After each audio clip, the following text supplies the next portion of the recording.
against Amber Heard, but was too testy under cross-examination. His rebuttal case could be done today. Depp's testimony follows that of another superstar, his former girlfriend, Kate Moss. What did Moss say about Amber Heard's claim that Depp pushed the supermodel down some stairs? And yet another big moment for Depp's team, recalling the psychologist, Dr. Shannon Curry. Will jurors believe her diagnosis, or will they choose to believe Amber Heard's doctor? We're going to go back to court in just a moment. Our legal experts are standing by to discuss when there are breaks and sidebars. All of that coming up next.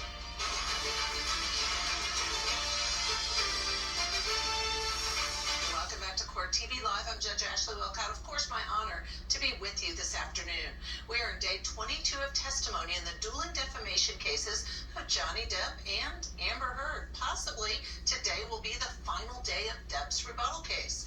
Both sides are suing for millions, each claiming that the former spouse ruined the other's Hollywood career with allegations of domestic violence. Johnny Depp took the stand just after 11 a.m. Eastern Time today, and over several hours, he addressed the Australia incident, some explicit text messages, and lots of contentious exchanges with Amber Heard's attorneys. Right now, we want to go back to court. There's a metadata expert on the stand. He had just started testifying when we needed to take a break.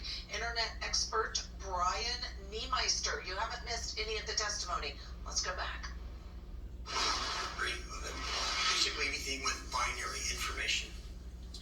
Have you been retained as an expert before? Oh, yes. I would say we average about 150 to 200 cases a year. In the last 4 years, we've done over 600 cases, and that would be in U.S. federal courts, U.S. district courts, various state courts throughout the United States. We just wrapped up a case that was an overseas case, wrapped up yesterday. We do U.S. military court.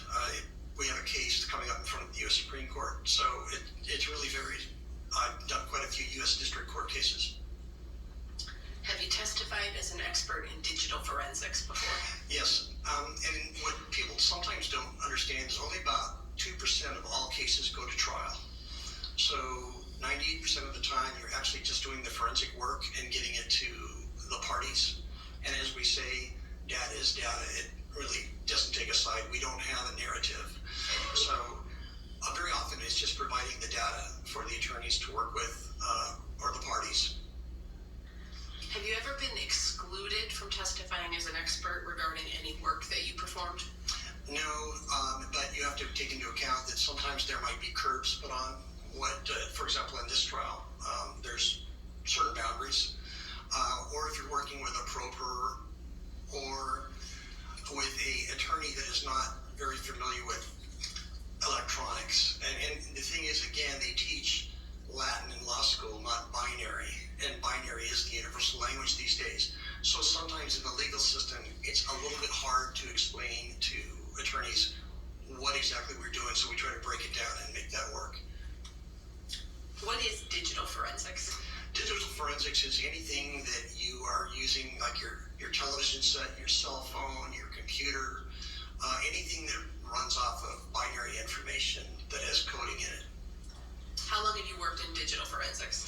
Well, I actually started off in analog, so it's been 40 some odd years. I started off as a cameraman. My first cameras were film cameras. When I was a kid, my dad was a director of sales and sales service administration for the NBC television network on the West Coast. So I grew up around television cameras. My first cameras were cameras people might not have heard of, Leica, Hasselblad, cameras like that. I trained with some of the best photographers around at the time, William Wallner, Niall Latham, really excellent photographers. And I started shooting videotape from helicopters, and I logged about 14,700 hours of video. And at that time, oddly enough, since we were the only helicopter, a television helicopter, we were the only helicopter in Phoenix. At the time, the sheriff's department did not have a helicopter. The police department did not have a helicopter, nor did Aerovac. So we ended up doubling up, being a news crew as well as an air rescue crew. So as far as forensics, analog probably from 1980 to 1990, and digital 1990 through current. How'd you get started in it? Really by osmosis. I started in the production field. I usually don't do that much TV work anymore. I did shoot part of an episode, a program called Planet Earth for the BBC last year. I don't normally do television anymore. It's just 99% forensics. But I got started because very often, as working in the helicopter, we'd be asked to work for a police department, a rescue, or a chase, or whatever the situation might be. And since I'd be videotaping it, they would ask me to break it down frame by frame and analyzing it using what's called a time-based corrector in the day. And so word got out that I could do unusual things because I'm pretty good with machines.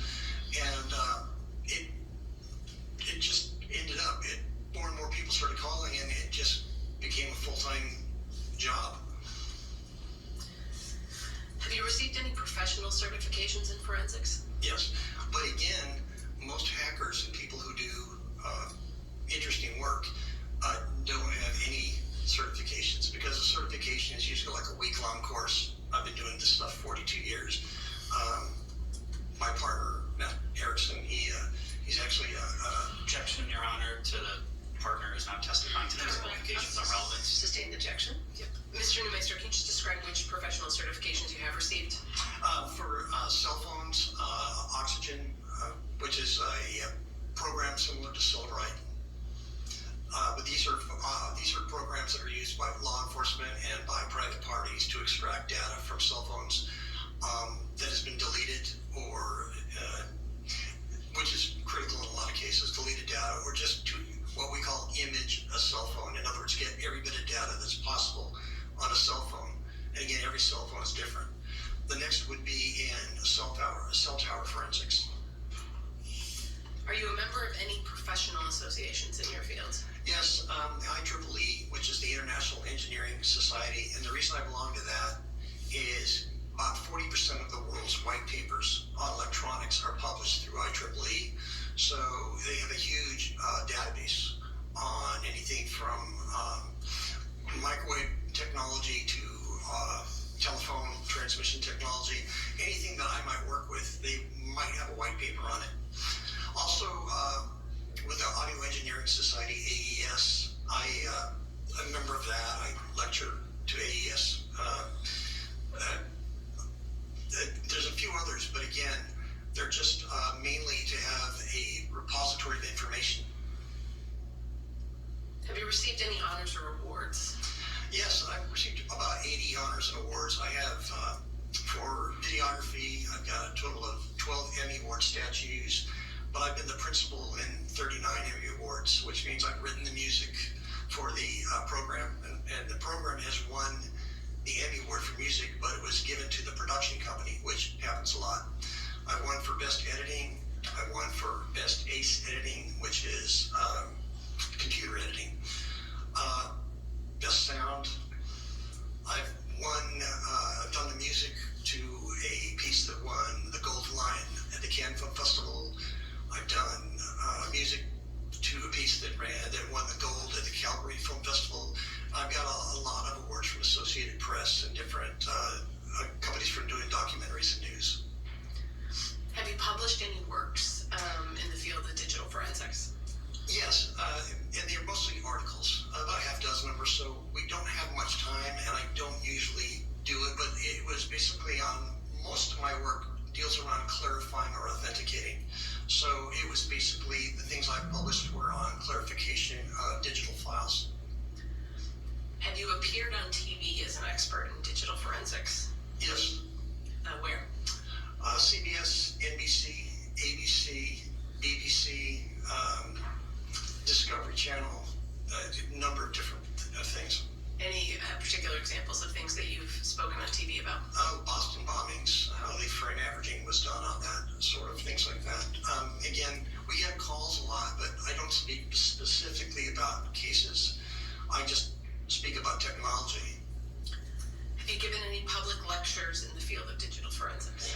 Yes, we get as quite often, but due to our schedule, it's a little rough. We do what's called INSA Court. We speak in front of private investigator groups. We do attorneys continuing legal education. Audio Engineering Society, we try to do a few a year, and that's about what our schedules will allow given our time. Your Honor, at this point, I'd like to tender Mr. Neumeister as an expert in the field of digital forensics. Any objection? No objection, All Your right, Honor. so moved. Mr. Neumeister, turning to the work you've done in this case, what have you done? And this is now an expert in digital forensics, clarifying, authenticating digital. What are we going to hear from him? We're going to hit the button. You're not going to miss any of his testimony.